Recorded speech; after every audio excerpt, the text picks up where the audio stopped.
ఇక్కడ ఏం కలుగుతుంది? విశ్వసించిన వారందరూ ఏమన్నాడు?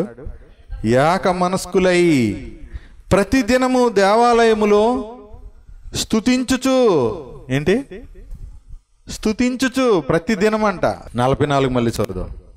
విశ్వసించిన వారందరూ ఏకముగా కూడి తమకు కలిగినదంతయు సమిష్టిగా ఉంచుకున్నారంట. అంటే ఏంటి? కలిగిందంతా సమిష్టిగా ఉంచుకున్నారంటే అర్థం ఏంటి? ఇది నాది, ఇది నీది అనేటి కాకుండా ఏక మనసు కలిగిన వారు అందరూ ఉంచుకున్నారంట. తర్వాత 45వ వచనం. ఇదియుగాక వారు తమ చరస్థిరాస్తులను అమ్మి అందరికీ వారి వారి అక్కరి కొలది పంచిపెట్టిరి. ఇక్కడ 44వ వచనంలో ఏకముగా అని కనబడుతుంది, విశ్వసించిన వారు అందరూ. 46వ వచనంలో మరియు వారు ఏక మనస్కులై అని కనబడుతుంది. చూసారా? ఇప్పుడు చూడండి, చరస్థిరాస్తులను అమ్మినప్పుడు వాళ్ళు ఏం చేశారు? పాస్టర్ గారికి ఇచ్చారా? అందరికీ వారి వారి అక్కర కొలది పంచిపెట్టారు. అంటే ఏంటి? ఇప్పుడు కొంతమందికి అక్కర ఉందన్నమాట సంఘంలో ఒకరికి సమృద్ధి ఉంది, ఒకరికి అక్కర ఉంది. ఇప్పుడు సమృద్ధి కలిగిన వాడు ఏం చేయాలి? సంఘంలో ఉన్నవాడికి అక్కర ఉన్నవాడికి ఇవ్వాలి. ఇది కుటుంబంలో అయితే ఏం చేస్తామండి? తమ్ముడికి లేము కలిగితే అన్నగారు ఇవ్వాలి, అన్నగారికి లేము కలిగితే తమ్ముడు ఇవ్వాలి. ఉండి కూడా ఇవ్వకపోతే పాపమే, ఉండి కూడా ఇవ్వకపోతే అది ద్రోహం లాంటిది. ఎందుకు వాళ్ళు చరస్థిరాస్తులు అమ్మారు అని చూస్తే ఇక్కడ ఒక పాయింట్ మనకు కనబడుతుంది. అక్కర ఉంది. తర్వాత 44వ వచనం ప్రకారంగా విశ్వసించిన వారు అందరూ ఏకముగా కూడి తమకు కలిగినదంతా సమిష్టిగా, అంటే ఒక కుటుంబంగా ఉంచుకున్నారు. అలాంటప్పుడు వాళ్ళకి ఇల్లు లేవా? ఉన్నాయి. చూడండి 46. పంచిపెట్టారు కాబట్టి ఇంకా ఏమి లేవు అనుకోవద్దు. ఉన్న ఇల్లులన్నీ అమ్మేసి పంచిపెట్టేశారా? లేదండి, వాళ్ళకి ఎక్కువగా ఉంది. ఉన్నదానికంటే ఎక్కువగా ఉన్నదాన్ని అమ్మేసి ఏం చేశారు? అక్కర కలవానికి పంచిపెట్టారు. అది ఒకసారి ఆలోచించండి. ఎవరైనా సంఘంలో లేము కలిగి ఉంటే, మనకి ఎక్కువ ఉండి వాళ్ళు ఏదో అనారోగ్యంతో బాధపడుతుంటే కనీసం ఒక 5,000 ఇవ్వడానికే మనకు కష్టంగా ఉంటుంది. ఒక 1,000 రూపాయలు ఇవ్వడానికైతే కొంచెం ఏమో మనకి ఇస్తామేమో. కానీ మన స్నేహితులకి లేకపోతే మనకు కావాల్సిన వాళ్ళు, మన బంధువులకి అయితే అది కూడా అక్కడ కూడా మనకు సాయం చేస్తే చేస్తాం. మనకి ఇవ్వాలనిపిస్తే ఇస్తాం కదా, లేకపోతే ఇస్తామా? ఇవ్వం. ఇప్పుడు కొంతమంది కులపోళ్ళు ఉంటారు. కులం ఆ కులపోళ్ళు దేనికి పనిచేస్తారు? దెబ్బలాటలు వచ్చినప్పుడు పనిచేస్తారు తప్ప గొడవలు వచ్చినప్పుడు పనిచేస్తారు. కానీ అనారోగ్యంతో ఉన్నప్పుడు ఆ కులపోళ్ళు అందరూ డబ్బులు వేసుకొని అడిగాను వైద్యం చేస్తారా? అప్పుడు చేయించాలి కదా. అప్పుడు చేయించారా? చేయించరు.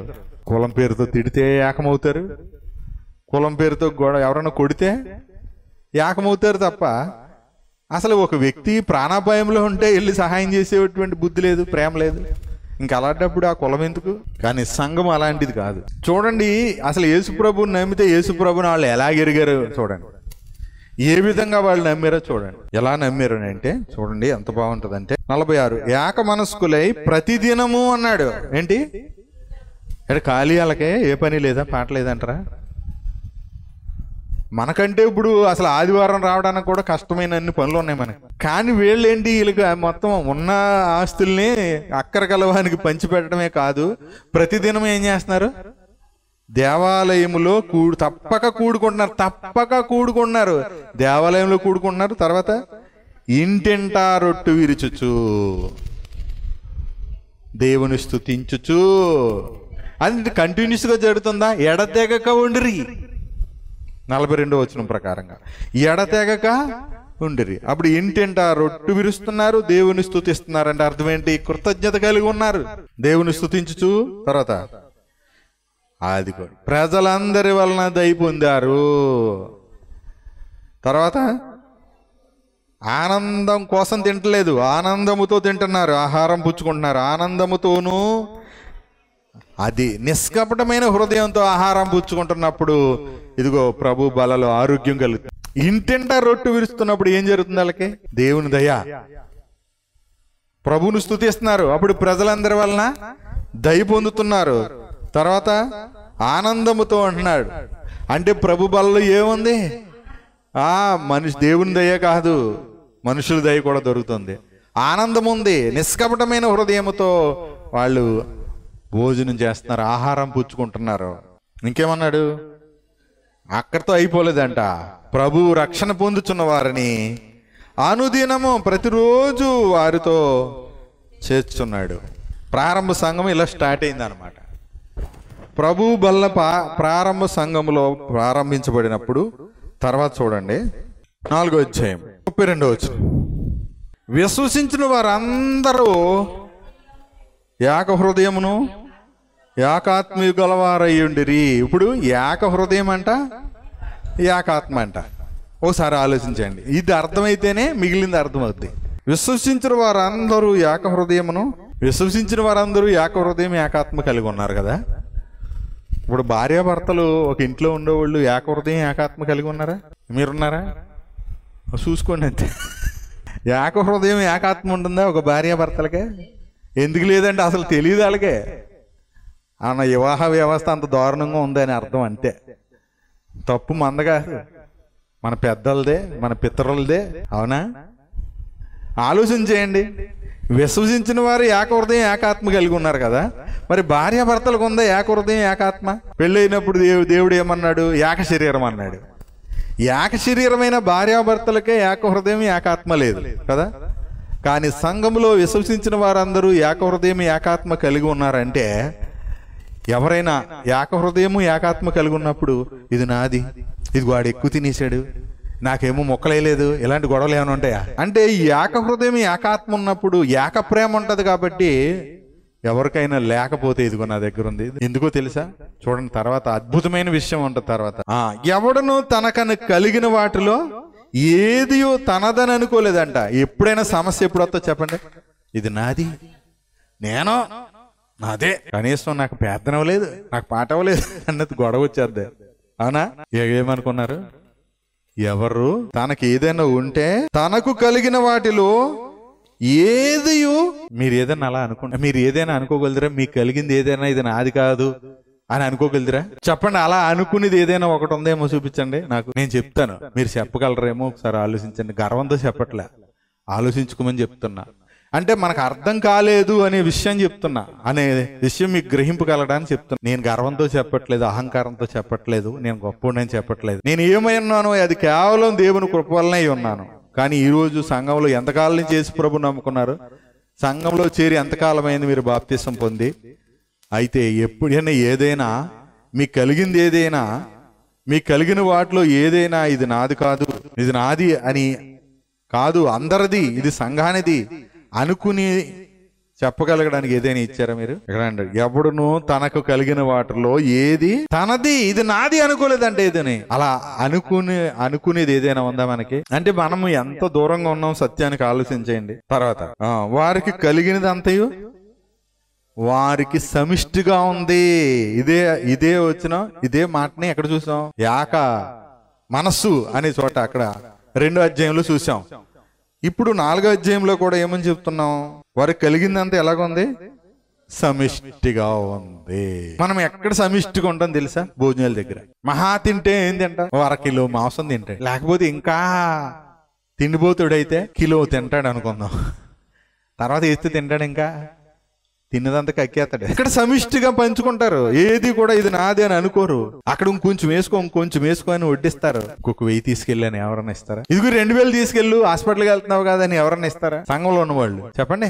అనారోగ్యంతో ఉన్నావు, హాస్పిటల్కి వెళ్దాం అంటే డబ్బులు లేవు, ఇబ్బంది పడుతున్నావు, ఎవరన్నా తెలిసారు మీకు?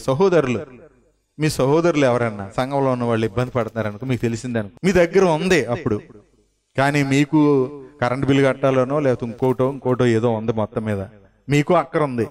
కానీ అది ప్రభు ఇస్తాడు. నాకు కరెంట్ బిల్లుకి ఇంకా 4 రోజులు ఉంది, 1 రోజులు టైం ఉంది, ఈ లోపల ప్రభు ఇస్తాడులే అని నమ్మి, ఇదిగో ఇప్పుడు ఈ దగ్గర నా దగ్గర ఈ 1000 ఉన్నాయి, తీసుకెళ్లి వైద్యం చేయించుకో అని ఇచ్చేటువంటి విశ్వాసం ఎంతమందికి ఉంటుంది చెప్పండి? అంటే మనము క్రీస్తుకి ఎంత దూరంగా ఉన్నామో ఆలోచన చేయండి. అసలు నమ్మేసుకున్నాం అనుకున్నాం, కానీ అసలు క్రీస్తు వల్ల ప్రయోజనం ఏమైనా పొందుతున్నామా? నామకార్థంగా వచ్చి వెళ్తున్నామా? ఆలోచన చేయండి. చూడండి ఏం జరుగుతుంది అక్కడ.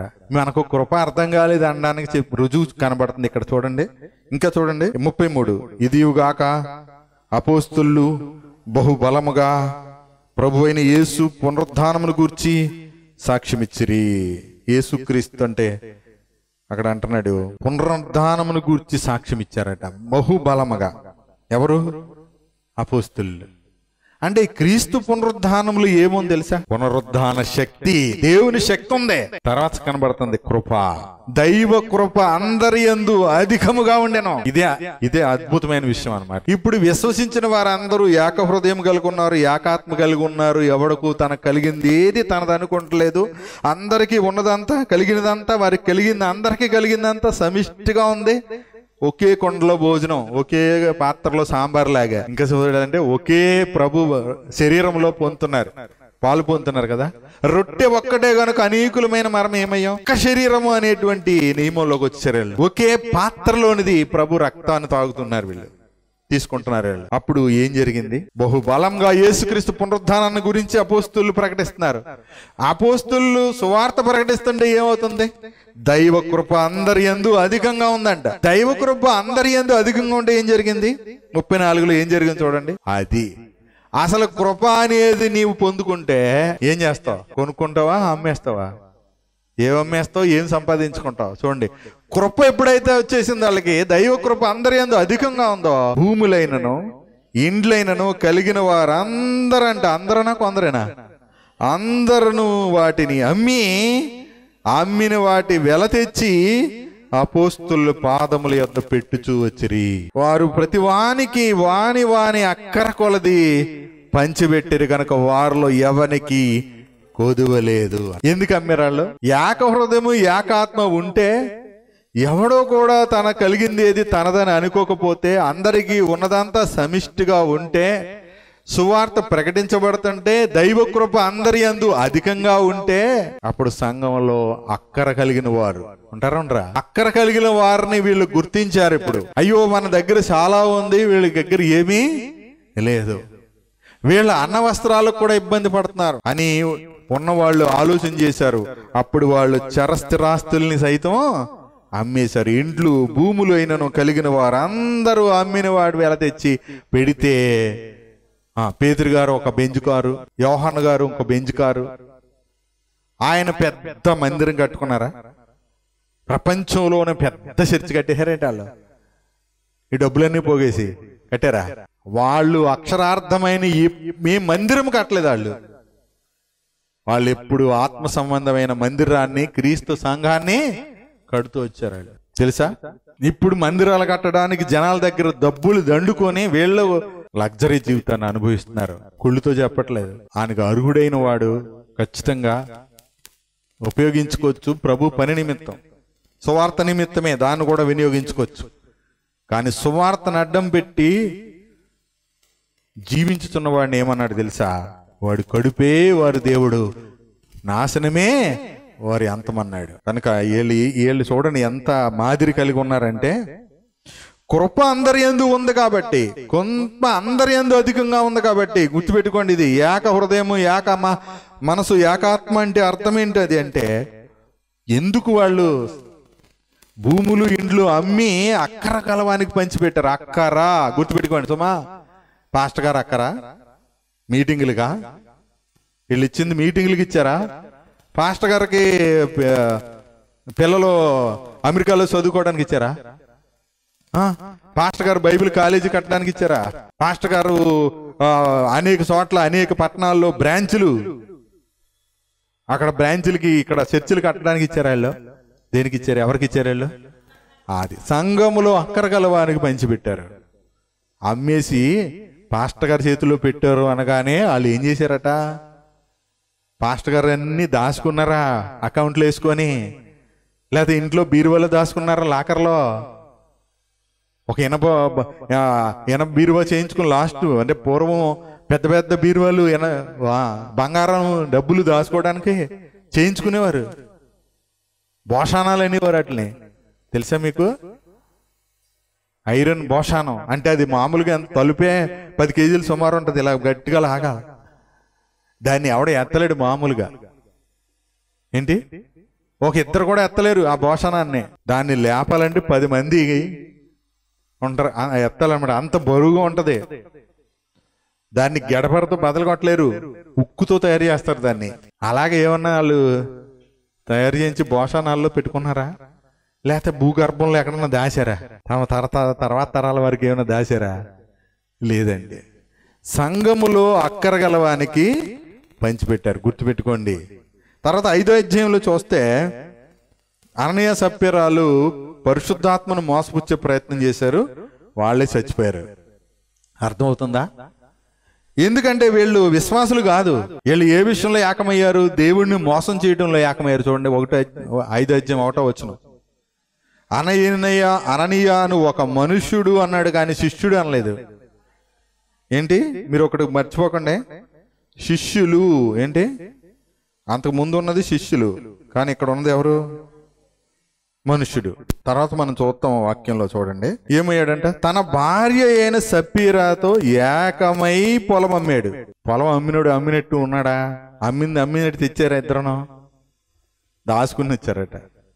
అంటే ఇప్పుడు దేవుణ్ణి మోసపుచ్చాలని ప్రయత్నం చేశారా? చేయలేదా? గుర్తుపెట్టుకోండి, దేవుణ్ణి మోసపుచ్చాలనుకున్నవారు, పరిశుద్ధాత్మను మోసపుచ్చాలనుకున్నవారు తమ నాశనాన్ని వాళ్లే కోరుకుంటున్నారు.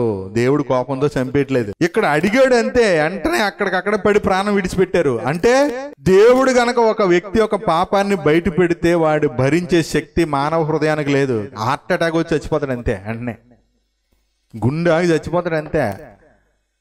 దేవుడు పాపాన్ని బయటెట్టాడంటే గుండె ఆగి చచ్చిపోతాడు మనిషి.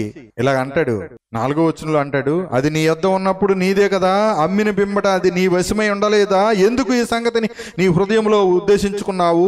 నీవు మనుషులతో కాదు దేవునితోనే అబద్ధమాడితవని వానితో చెప్పాను. అననీయ ఈ మాటలు వినుచునే ప్రాణము విడువగా వినిన వారికి అందరికీ మిగులు భయము కలిగాను. ఆ మాట వినబడగానే ఏమైపోయాడు? వినుచూనే పడిపోయేలాగా. అలా వింటూనే ఏమైపోయాడు? ఇలా పడిపోయి ప్రాణం విడిచాడు. ఇంచుమించు 3 గంటలకు వాని భార్య జరిగింది ఎరగకుండా వచ్చిందంట. అప్పుడు పేతురు, మీరు ఆ భూమిని ఎంతకే అమ్మితురా? 7వ వచనం 8వ వచనం నాతో చెప్పుకున్నాడు. అందుకు ఆమె ఎంతకే అని చెప్పాను. ఎందుకు ఏకీపించారు వీళ్ళిద్దరూ? అబద్ధం ఆడటానికి, దేవుణ్ణి మోసపుచ్చటానికి ఏకీపించారు. అందుకు పేతురు, ప్రభు యొక్క ఆత్మను శోధించుటకు మీరు ఎందుకు ఏకీపించరు? ఇదిగో నీ పెనిమిటిని పాతి పెట్టిన వారి పాదములు వాకిటినే ఉన్నవి, వారు నిన్ను నువ్వు మోసుకుని పోదురని ఆమెతో చెప్పిన. వెంటనే అతని పాదముల యొద్ద పడి ప్రాణము విడిచిన. ఆమె కూడా అలా ప్రాణం విడిచిపెట్టేసింది. అంటే ఏంటి? దేవుడు నిజంగానే ఒక మనిషి హృదయంలో జరిగిన దాన్ని బయట పెడితే తట్టుకునే శక్తి. అందుకని చూడడం, గొడవ వచ్చినప్పుడు మన తప్పు బయటపడుతుంది. మనం తప్పు చేసి ఉంటే మనకు గుండె దాడ వచ్చేస్తుందా? రాదా? ఎవరు కొట్టక్కర్లేదు, నీరసం వచ్చేద్ది మొత్తానికి. మన తప్పు బయటపడిపోతుంది, అలరైపోతాం అనుకున్నప్పుడు ఏమనిపిస్తుంది చెప్పండి? గుండె దడ గడప్పుడు కొట్టుకుంటుంది. 10 మందిలో పెడితే ఇంకా దారుణంగా ఉంటుంది, అవునా కదా?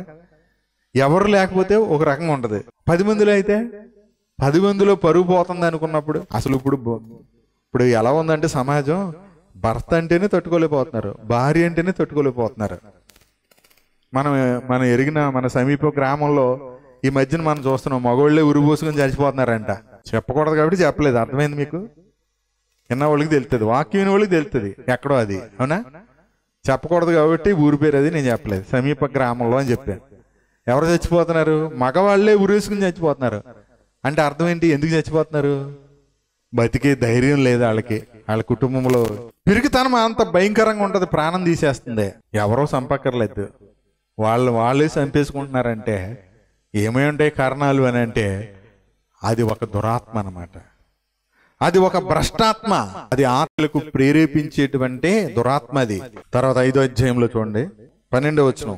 ప్రజల మధ్య అనేకమైన సూచక్రియలు మహత్కార్యములు అపోస్తుల చేత చేయబడుచుండెను, మరియు వారందరూ ఏకమనస్కులై, చూడండి, ఏకమనస్కులై సొలొమోను అన్న మండపమున ఉండిరి. కడమవారిలో ఎవడునో వారితో కలుసుకున్నట్టుకు తెగింపలేదు గాని ప్రజలు వారిని గణపరుచుచుండిరి.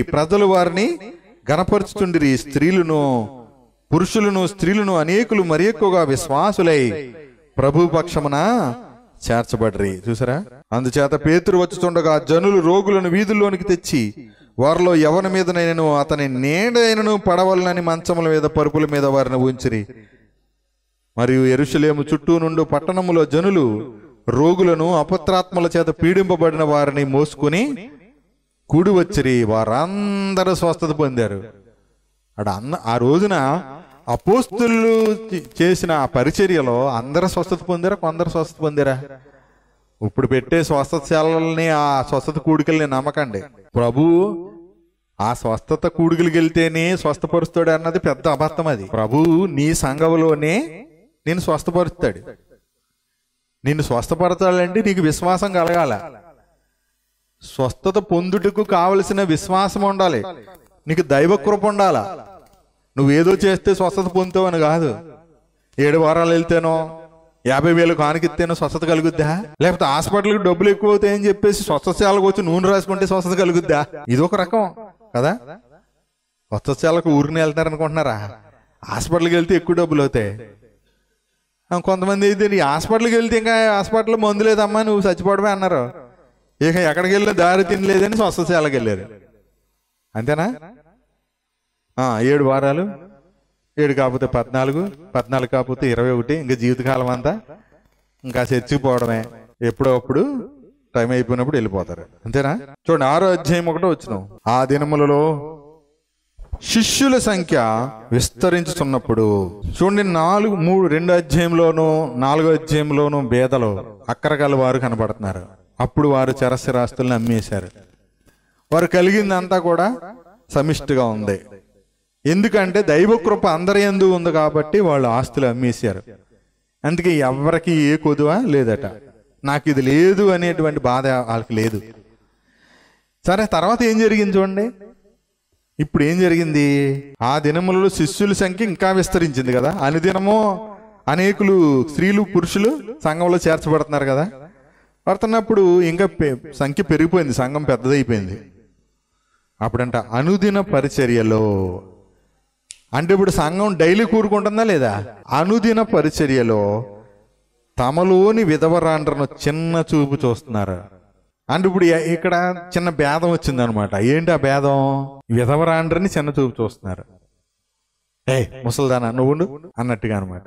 అంటే ఎలా ఉన్నారంటే బలవంతులేమో ముందు తినేస్తున్నారు, విధవరాండ్రనేమో పక్కకి గెంటేస్తున్నారు అనమాట. మనకు అర్థం కావాలంటే భోజనాల దగ్గర ముసలోళ్ళని ఒకలాగా, పెద్దోళ్ళని పడుచోళ్ళని ఒకలాగా, నోరున్న వాళ్ళని ఒకలాగా, నోరు లేని వాళ్ళు ఒకలాగా చూస్తున్నారనమాట. ఇప్పుడు ఏం జరిగిందంటే 2వ వచనం చూడండి. అప్పుడు గ్రీకు భాష మాట్లాడేవారు సనుగసాగిరి.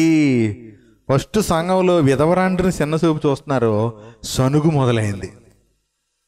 సనుగు అనగానే మనకి ఎవరు గుర్తొస్తారు? ఇశ్రాయేలీయులు. ఐగుప్తు నుంచి కనాను ప్రయాణములో వాళ్ళు సనిగి చాలాసార్లు నశించారు వాళ్ళు. అర్థమైందా? ఇప్పుడు ఆ సనుగు, ఇశ్రాయేలీయుల మధ్యన ఉన్న సనుగు ఇప్పుడు ఎక్కడికి వచ్చింది? సంఘంలోకి మొట్టమొదటిసారి వచ్చింది. గమనించాలి. మీకు చిరాస్తులను నమ్మిన వారు, అక్కరగా ఉన్న వారికి పంచిపెట్టిన వారు ఇప్పుడు ఎవరిని చిన్న చూపు చూస్తున్నారు? విధవరాండ్రని. సనుగు మొదలైంది. సనుగు ఎప్పుడు మొదలవుద్ది? ఎవరికైనా ఏదైనా తగ్గితేనే కదా, ఎవరైనా చిన్న చూపుతేనే కదా, చూస్తేనే కదా. అవునా? సంఘంలో అందరూ సమానమేనా? క్రీస్తు శరీరంలో కాదా? సమానమే. దాన్ని బట్టి చూస్తే ఈ సంఘంతో పోల్చుకుంటే ప్రస్తుత సంఘాలు క్రీస్తు సంఘానికి దగ్గరగా ఉన్నాయో దూరంగా ఉన్నాయో మనకు అర్థమైపోద్ది. సరే చూడండి. అప్పుడు 12 అపోస్తలులు తమ యొద్దకు శిష్యుల సమూహమును పిలిచి, మేము దేవుని వాక్యం బోధించటం మాని ఆహారం పంచిపెట్టుట యుక్తము కాదు. కాబట్టి సహోదరులారా, ఆత్మతోనూ జ్ఞానముతోనూ నిండుకొని మంచి పేరు పొందిన 7 మనుషులను మీలో ఏర్పరచుకుని మేము వారిని ఈ పనికి నియమింతము. అంటే పంచిపెట్టడానికి కూడా ఏముండాలంట? పరిచయం చేయడానికి ఆత్మతోనూ జ్ఞానముతోనూ నిండుకోవాలి. మంచి పేరు పొందిన 7 కావాలి. 3 విషయాలు, 3 క్వాలిటీస్ చూస్తున్నారు మనుషుల్లో. 1 ఆత్మతో నింపబడాలి, 2 జ్ఞానంతో నింపబడాలి, 3 ప్రజలందరి వల్ల మంచి పేరు ఉండాలి. ఈ మంచి పేరు ఉన్న వాళ్ళే పరిచర్యకు పంచిపెట్టడానికి అర్హులు అన్నమాట. ఎవరు పడితే వాళ్ళు వచ్చేసి గింజలు తీసుకొని పంచి మొదలెట్టేస్తూ ఉంటారు. ఆరాధన రానోడు, ఎప్పుడు క్రమంగా రానోడు కూడా వచ్చి వడ్డించేస్తూ ఉంటారు. గమనించాలి. అసలు ఈ పరిచర్య నేను అర్హున్నా కాదనేది కూడా చూడాలి. ఇది ఎవరిని వారు విమర్శించుకునేది సుమా. అందుకే వాక్యం చెప్తుంట. నేను చెప్పొచ్చు, నువ్వు అది చెయ్యి, నువ్వు ఇది చెయ్యి, లేదా నువ్వు ఇది చేయకూడదని. నేను చెప్పడం కాదు, నీకే తెలియాలి అది. అప్పుడు ఏం చేశారు వాళ్ళు? 4వ వచనం, అయితే మేము ప్రార్థన యందును వాక్య పరిచర్య యందును ఎడతెగక ఉందిరి. ఈ మాట జనసమూహం అంతటికి ఇష్టమైనందున వారు, చూడండి తర్వాత, విశ్వాసముతోనూ పరిశుద్ధాత్మతోనూ నిండుకొనిన వాడైనా, ఇక్కడ మళ్ళీ ఏం కలిసింది? పైన ఆత్మ, జ్ఞానము, తర్వాత మంచి పేరు. ఇప్పుడు ఇక్కడ ఏం కలిసింది? విశ్వాసముతోనూ పరిశుద్ధాత్మతోనూ నిండుకొనిన వాడైన స్తెఫెను, ఫిలిప్పు, ప్రొకోరు, నీకానోరు, తీమోను, పెర్మినాసు, యూదుల మత ప్రవిష్టుడును అంత్యోకయ వాడునకు నికోలాసు అను వారును ఏర్పరుచుకునిరి. వారిని అపోస్తుల ఎదుట నిలవబెట్టి వీరు ప్రార్థన చేసి వారి మీద చేతులుంచిరి. దేవుని వాక్యము ప్రబలమై శిష్యుల సంఖ్య యెరూషలేములో బహుగా విస్తరించును, మరియు యాజకులలో అనేకులు విశ్వసించుతారు. చూడండి, ఇక్కడ ఇంకో విషయం కనబడుతుంది. ఇతను వడ్డించడానికి ఏర్పాటు చేసుకుంటే అందులో స్తెఫెను ఒకడు కనబడుతున్నాడు. స్తెఫెను 8వ వచనం, స్తెఫెను కృపతోనూ బలముతోనూ నిండిన వాడై. పరిచర్యలో ఏముంది చూడండి, విశ్వాసం తర్వాత కృపే. ఏంటి? కృప. కృపతో నింపబడిన వాడే ఇప్పుడు పంచిపెట్టడానికి, భోజనాలు వడ్డించడానికి నియమించబడిన వ్యక్తి ఇప్పుడు వాక్యం బోధిస్తున్నాడు, సువార్త ప్రకటిస్తున్నాడు. చూడండి, స్తెఫెను కృపతోనూ బలముతోనూ నిండిన వాడై ప్రజల మధ్య మహత్కార్యములను గొప్ప సూచక్రియలను చేయుచుండెను. ఎవరు చేస్తున్నారు ఇప్పుడు? స్తెఫెను అండి. ఏం చేస్తున్నాడు? ప్రజల మధ్య మహత్కార్యాలు, గొప్ప సూచక్రియలు చేసేస్తున్నాడట. భోజనాలు వడ్డిచ్చే పని చేయడం అని ఈ పని చేస్తున్నాడేంటి? కారణం, స్తెఫెను కృపతో నింపబడ్డాడు, బలముతో దేవుడు బలపరచబడ్డాడు, బలముతో నింపబడ్డాడు. ఆలోచించేయండి, ఇది మన బలంతో చేసే పరిచర్య కాదు. కృపాబాహుల్యము నీతి దానము పొందువారు జీవము గలవారై అంటే. కాబట్టి దేవుని బలము వలన బలపరచబడి సేవ చేయాల. 15వ వచనంలో చూస్తాం, సభలో కూర్చున్న వారందరూ అతని వైపు తేరి చూడగా అతని ముఖము దేవదూత ముఖము వలె కనబడింది. ఎవరి ముఖం ఇది? స్తెఫెను ముఖం. ఇంతవరకు గుర్తుపెట్టుకుందాం. ఇప్పుడు చెప్పండి, అసలు పరిచర్య చేయడానికి మనకేం కావాలి? కృప కావాలా? దేవుని కృప కావాలి. కృప లేకుండా పరిచర్య చేయలేము. పౌలు కూడా ఇదే సంగతి సాక్ష్యం ఇచ్చాడు. దాన్ని ప్రభు బల్ల అనంతరం నేర్చుకుంది. మంచిది. ప్రభు కృప మనందరికీ ఏక హృదయము ఏకాత్మ కలిగించి ఆయన కృపతో మన అందరినీ నింపును కాక. ఆమేన్. పరమ తండ్రి, మీ ఘననామాన్ని బట్టి కృతజ్ఞతాస్తులు చెల్లించుకుంటూ, నాయన క్రీస్తు యేసులోనికి వారు బాప్తిస్వం పొందిన వారందరూ అపొస్తలుల బోధ యందు, సహవాసమందు, రొట్టె విరుచుట యందు, ప్రార్థన చేటి యందు ఎడతెగక ఉండడారు ఏక మనసు కలిగిన వారై ఆయన వారు సమిష్టిగా కలిగినదంతా సమిష్టిగా ఉంచుకున్నారు. ఎవరికి అక్కర లేదని వారి వారి అక్కర తీర్చారు అని చెప్పి నేర్పించారు తండ్రి. వారందరూ ఇంటింటా రొట్టె విరుస్తున్నారు. మనుషులు దయలో దయ పొందుతున్నారు. ఆనందముతో నిష్కపటమైన హృదయంతో ఆహారం పుచ్చుకుంటూ ఉన్నారు. అనుదినము కూడా రక్షణ పొందుతున్న వారిని మీరు సంఘంలో చేరుస్తున్నారు తండ్రి. దైవ కృప అందరి యందు అధికంగా ఉన్నప్పుడు వారు ఇండ్లు భూములు అమ్మి అక్కరగల వారికి పంచిపెట్టారు. ఎవరికి ఏ కొదువ లేకుండా వారు జీవించినట్లుగా మాకు నేర్పించారు తండ్రి. ఎందుకు వారు ఆస్తులు అమ్మడానికి సంతోషంగా సమ్మతించారో మాకు నేర్పించారు. కృప అందరి యందు అధికంగా ఉంది అని, తర్వాత వారికి మరి శ్రేష్టమైనది నిత్యమైనది అయిన స్వాస్థ్యమున్నదని, నిత్యుడు ద్వారా జీవము గల దేవుణ్ణి సేవించటానికి క్రీస్తు యొక్క రక్తము నిర్జీవ క్రియలను విడిచి జీవము గల దేవుడు అని మిమ్మల్ని సేవించటానికి మా మనస్సాక్షిని ఎంతో ఎక్కువగా శుద్ధి చేస్తూ ఉందని, ఆయన ఏక ఆత్మతో, ఏక హృదయముతో, ఏక మనసుతో మిమ్మల్ని స్తుతించటానికి, క్రీస్తును ద్వారా మిమ్మల్ని ఆరాధించటానికి మమ్మల్ని క్రీస్తు సంఘములో, క్రీస్తు శరీరములో భాగాలుగా చేశారు.